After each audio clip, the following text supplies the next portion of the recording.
कैलाश पर्वत पर माँ पार्वती बैठी हैं और उपटन के द्वारा अपने शरीर का मैल उतार कर उससे उन्होंने एक बच्चे का स्वरूप बनाया और फिर उसमें जान डाल दी। फिर माँ पार्वती ने इस बच्चे का नाम गणेश रख दिया और उसे अपना पुत्र स्वीकार किया। माँ पार्वती स्नान करने के लिए जा रही होती हैं, तभी गणेश को बुलाती हैं और उनसे कहती हैं, बेटा मैं स्नान करने के लिए जा रही हूँ, तुम द्वार पर बैठकर मेरा इंतजार करो और ध्यान रखना कोई भी अंदर ना आने पाए। जो आदेश माते। माँ आप बेफिक्र होकर स्नान करने के लिए जाएं। मैं आपके बगैर इजाजत के किसी को भी अंदर नहीं आने दूंगा। माँ पार्वती पुत्र को द्वार पर खड़ा करके स्नान के लिए चली जाती हैं और गणेश द्वार पर पहरा देने लगता है।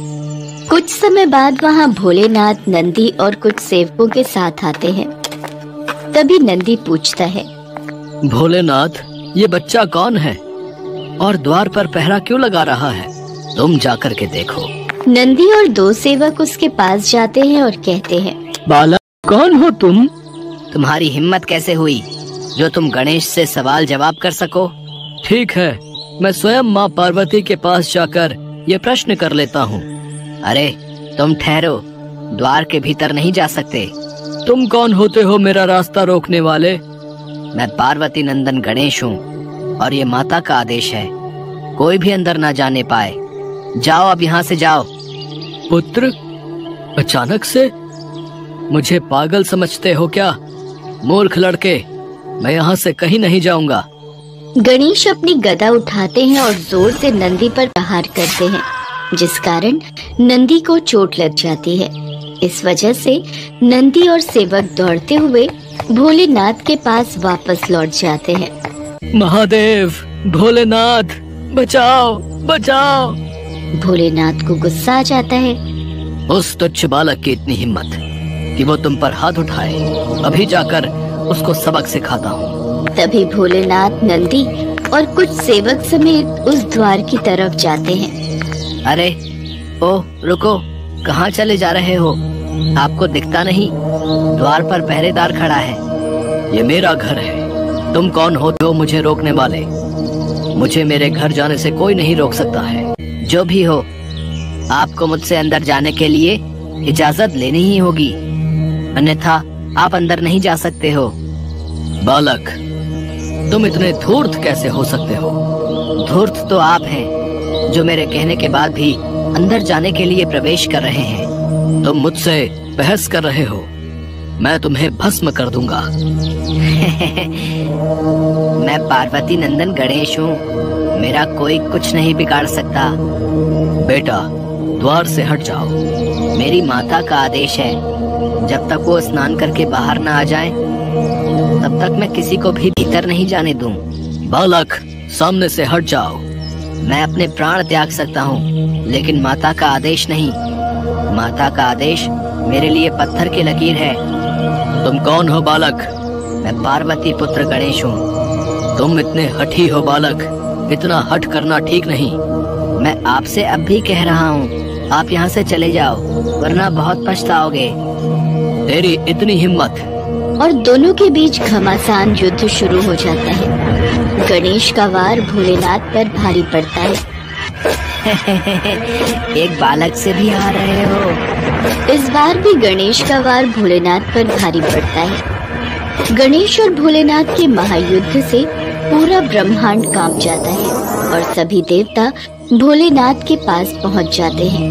बालक, तुम जो जिद कर रहे हो ये उचित नहीं है। तुम कौन हो और यहाँ क्यों आए हो? बालक, तुम भोलेनाथ से क्षमा मांग लो। गलती भी भोलेनाथ की और क्षमा मैं मांग लूं, ये कदापि नहीं होगा। भोलेनाथ, आप ही इसको क्षमा करें। बालक है, हठी है, क्षमा कर दें। आप नहीं जानते इस बालक ने हमारा कितना अपमान किया है। मैं इसे नहीं छोड़ूंगा, मैं इसे अवश्य दंड दूंगा। मेरा सामना तो कर नहीं सकते और बात करते हैं मुझे दंडित करने की। मैं तुम दोनों से विनती करता हूँ, इस युद्ध को यहीं पर समाप्त करो। मैं युद्ध को नहीं रोकूंगा। मैं भी इस युद्ध को नहीं रोकूंगा और इसके किए की सजा इसको देकर ही रहूंगा। और फिर गणेश और भोलेनाथ में घमासान युद्ध होने लगता है। मैं बोल रहा हूँ तुम दोनों से, रुक जाओ। बालक, तुम भोलेनाथ से माफी मांगो। जिसे देखकर भोलेनाथ और बाकी सभी देवताओं के होश उड़ जाते हैं और भोलेनाथ को क्रोध आ जाता है। दुष्ट बालक, मैं अब तक तो तुझे माफ भी कर देता, लेकिन अब तुझे जीवित नहीं छोड़ूंगा। बालक, तुम ऐसा करके हमारे गुस्से को बढ़ा रहे हो। गुस्सा बढ़ाकर भी आप क्या कर सकते हो? एक छोटे बच्चे से अपने मुंह की खा रहे हो। क्रोध में आकर भगवान शिव अपने त्रिशूल से बालक का मस्तक काट देते हैं। माता पूरे ब्रह्मांड में ये शोर हो जाता है और गणेश की गर्दन बहुत दूर जाकर गिरती है, जिससे कि एक भूचाल आ जाता है। सभी देवता एक अनहोनी की आशंका में घूम जाते हैं। तभी गणेश की आवाज सुनकर माँ पार्वती दौड़ी दौड़ी बाहर आती है। अरे गणेश, गणेश, पुत्र गणेश, कहाँ हो तुम? पार्वती बाहर आकर देखती हैं तो उनके होश उड़ जाते हैं और पार्वती को गणेश का धड़ दिखता है। ये देखकर वो क्रोध से भर उठती हैं। माता पार्वती गुस्से में विनाश करने के लिए चामुंडा का रूप रख लेती हैं। मुझे मेरा पुत्र गणेश चाहिए, यदि ऐसा नहीं हुआ तो सारी सृष्टि का नाश हो जाएगा। माते क्षमा, ऐसा ना करे माते। मुझे मेरा पुत्र गणेश चाहिए। भोलेनाथ, भोलेनाथ कहाँ है भोलेनाथ? देवी, मैं हाथ जोड़कर आपसे प्रार्थना करता हूँ। भोलेनाथ इस समय बहुत क्रोध में है, कृपया करके आप शांत रहें, हम कुछ उपाय निकालते हैं। स्वामी, सभी देवता भोलेनाथ को जगाने जाते हैं और सब बातें बताते हैं। इतने में माता पार्वती अपने 9 रूपों में आती हैं और महाप्रलय की ओर बढ़ रही हैं। तभी वहाँ भोलेनाथ भी आते हैं। भोलेनाथ, मेरे पुत्र को अभी जीवित कीजिए, अन्यथा मैं भी अपने प्राण त्याग दूंगी और फिर पूरी सृष्टि का नाश हो जाएगा। मुझे क्षमा करें देवी, मैं अभी पुत्र गणेश को जिंदा कर देता हूँ। गर्दन कहाँ है? भोलेनाथ और माँ पार्वती दोनों गर्दन को ढूंढते हैं, लेकिन गर्दन नहीं मिलती। तब भोलेनाथ विष्णु जी को गणेश जी की गर्दन की खोज करने के लिए पृथ्वी पर भेजते हैं और कहते हैं जो भी प्राणी सबसे पहले दिखाई दे और जिसकी माँ अपने बालक की तरफ से पीठ करके हो, उस बालक का सिर ले आना।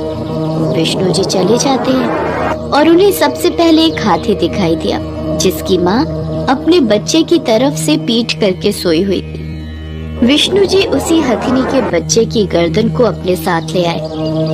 देवी, मेरे पास और कोई रास्ता नहीं है। कैसे भी करके मेरे पुत्र गणेश को जीवित कर दीजिए। भगवान भोलेनाथ बालक के धड़ से मस्तक जोड़ देते हैं। बालक जीवित हो जाता है और उठकर बैठ जाता है।